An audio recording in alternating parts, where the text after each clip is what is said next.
छठी मैया की जय हो। इस साल 5 या 7 नवंबर किस दिन की जाएगी छठ पूजा? सभी व्रती महिलाएं नहाए खाए किस दिन कर सकेंगी और साथ में खरना की पूजा किस दिन की जाएगी? संध्या अर्घ का क्या समय होगा और संध्या अर्घ के अगले दिन सुबह का अर्घ किस समय दिया जाएगा? आप सभी भी इन सभी जानकारियों को पाने के लिए बेहद ही उत्साहित और इच्छुक होंगे।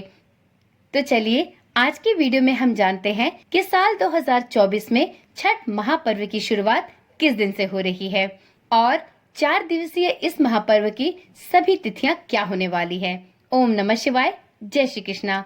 आप सभी का सनातन धर्मसार चैनल पर बहुत बहुत स्वागत है। छठी मैया की जय हो, भगवान सूर्य देव की जय हो। मित्रों, आस्था का महापर्व छठ हर साल कार्तिक मास के शुक्ल पक्ष की चतुर्थी तिथि से लेकर सप्तमी तिथि तक मनाया जाता है। छठ पूजा की विशेष धार्मिक मान्यता है। इस कठिन व्रत को महिलाएं घर की खुशहाली और संतान की सलामती के लिए रखती हैं। इसे सूर्य षष्ठी, छठ, छठी और डाला छठ जैसे नामों से भी जाना जाता है। छठ पूजा में सूर्य देव और छठी मैया की पूजा की जाती है। हालांकि इस साल छठ की पूजा की तिथि को लेकर एक बार फिर उलझन की स्थिति बन रही है। ऐसे में यह जानना बहुत ही आवश्यक है कि हम सभी नहाए खाए और खरना कब कर सकेंगे, छठ का सुबह का अर्घ और शाम के अर्घ की तिथि कौन सी होगी। तो चलिए इन सभी उलझनों को दूर करते हुए इस वीडियो में जानते हैं छठ महापर्व कब से प्रारंभ हो रहा है। मित्रों, हर साल छठ पूजा दिवाली से 6 दिन बाद की जाती है। पंचांग के अनुसार इस वर्ष कार्तिक माह के शुक्ल पक्ष की षष्ठी तिथि 7 नवंबर को देर रात 12:41 पर शुरू होगी और इसका समापन 8 नवंबर की देर रात 12:34 पर होगा। ऐसे में 7 नवंबर गुरुवार के दिन ही संध्या काल का अर्घ दिया जाएगा और सुबह का अर्घ अगले दिन 8 नवंबर को दिया जाएगा। अब जानते हैं नहाए खाए किस दिन होगा। तो मित्रों, इस साल नहाए खाए 5 नवंबर मंगलवार के दिन किया जाएगा। पंचांग के अनुसार नहाए खाए कार्तिक माह के शुक्ल पक्ष की चतुर्थी तिथि पर किया जाता है। इस दिन व्रत रखने वाली महिलाएं गंगा या अन्य किसी भी पवित्र नदी या सरोवर में स्नान ध्यान के बाद सूर्य देव की पूजा करती हैं, सूर्य देव को अर्घ देती हैं और उसके बाद शुद्ध और सात्विक भोजन जिसमें कि लौका भात खाने का प्रचलन है, इसे ग्रहण करती हैं और साथ में संपूर्ण परिवार इस दिन इसी प्रसाद को खाता है और अगले दिन खरना की रस्म निभाई जाती है।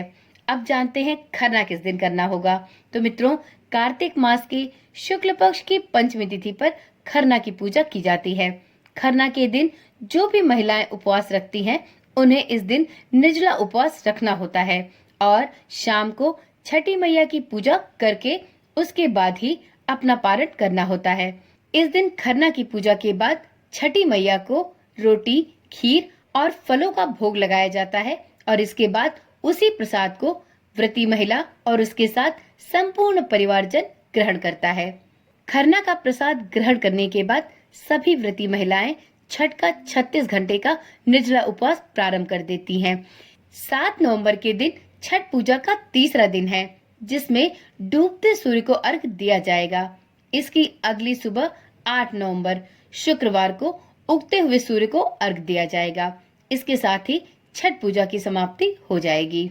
जिस दिन छठ महापर्व की संध्याकालीन अर्घ दिया जाता है, यह दिन सभी छठ करने वाली व्रती महिलाओं के लिए सबसे कठिन व्रत का दिन होता है, क्योंकि इस दिन 36 घंटे का उपवास प्रारंभ होता है और सभी व्रती महिलाएं दिन भर पूजा पाठ की तैयारियां करती हैं, ठेकुआ इत्यादि बनाती हैं और शाम को पूरे विधि विधान से संपूर्ण नियमों का पालन करते हुए सूर्य देवता को अर्घ देती हैं और इसके बाद बिना किसी अन्न जल को ग्रहण किए अगले दिन का अर्घ देने के बाद ही अपने व्रत का पारण करती हैं। मित्रों, जैसा कि आप सभी जानते होंगे कि छठ महापर्व सभी व्रतों में सबसे कठिन व्रत माना जाता है और इसमें किसी भी प्रकार की भूल चूक की माफी नहीं होती है। यह व्रत जितना ही कठिन है, इस व्रत के नियम भी उतने ही कठिन माने जाते हैं। आज की वीडियो में हम ये भी जानेंगे कि छठ महापर्व की पूजा में किन विशेष नियमों का पालन करना बहुत आवश्यक होता है। ऐसा माना जाता है कि छठी मैया की पूजा जो भी कोई करता है उसे इन नियमों का कठोरता पूर्वक पालन करना चाहिए, वरना इस पूजा में कोई भी माफी की गुंजाइश नहीं होती। तो चलिए जानते हैं यह कौन से नियम हैं जिनका पालन सभी छठ करने वाली माताओं और बहनों को बहुत ही कठोरता के साथ करना चाहिए। छठ पूजा की शुरुआत कार्तिक माह के चतुर्थी तिथि नहाय खाए से शुरू होते हुए 7वें दिन सुबह के अर्घ के साथ संपूर्ण होती है। इस आस्था के पर्व में व्रती व घर के सभी सदस्यों को कुछ महत्वपूर्ण नियमों का पालन करना बहुत आवश्यक होता है, जिससे छठी माई के क्रोध का सामना किसी को भी ना करना पड़े। इसमें सबसे पहला नियम होता है नए चूल्हे का प्रयोग।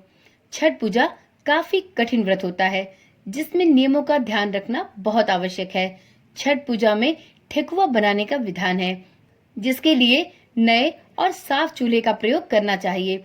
इस दिन भूलकर भी आपको पुराने चूल्हे का इस्तेमाल नहीं करना चाहिए और ध्यान रखना चाहिए कि छठ पूजा में प्रयोग किया हुआ चूल्हा आप किसी अन्य कार्य के लिए इस्तेमाल नहीं करें।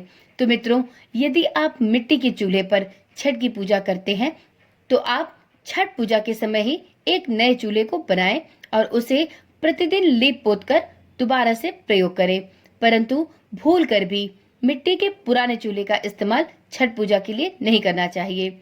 वहीं अगर आप छठ पूजा के लिए गैस स्टोव का प्रयोग करती हैं तो आपको इस गैस को अच्छी प्रकार से साफ सुथरा करके उसके बाद ही इस पर छठ महापर्व का प्रसाद इत्यादि बनाना चाहिए।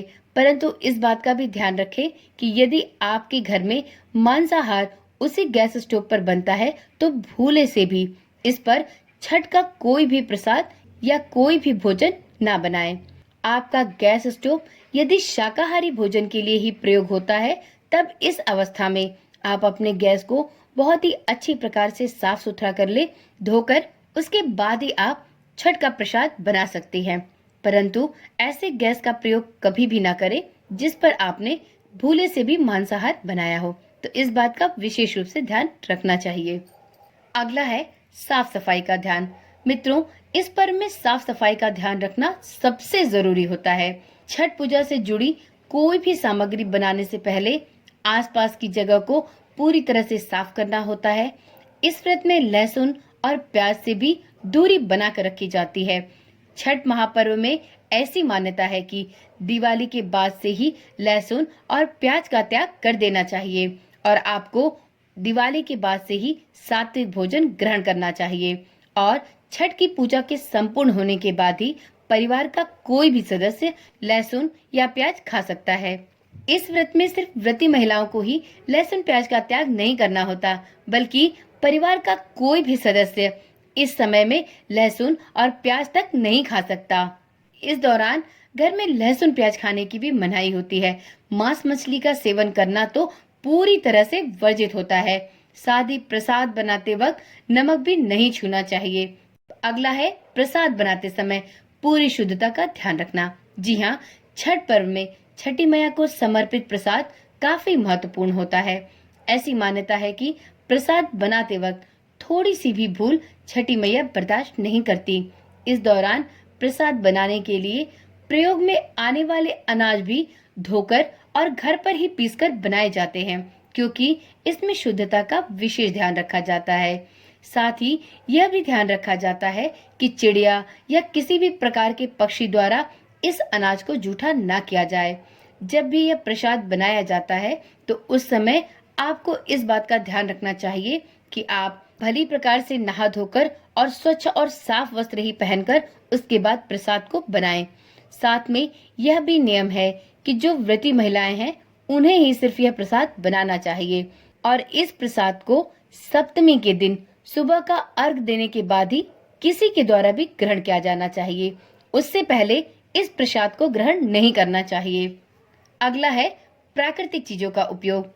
मित्रों, छठ महापर्व में सफाई का इतना ध्यान रखा जाता है कि इसमें कोशिश यही की जाती है कि पूजा के लिए सभी प्राकृतिक चीजों से बनी सामग्री का ही प्रयोग किया जाए।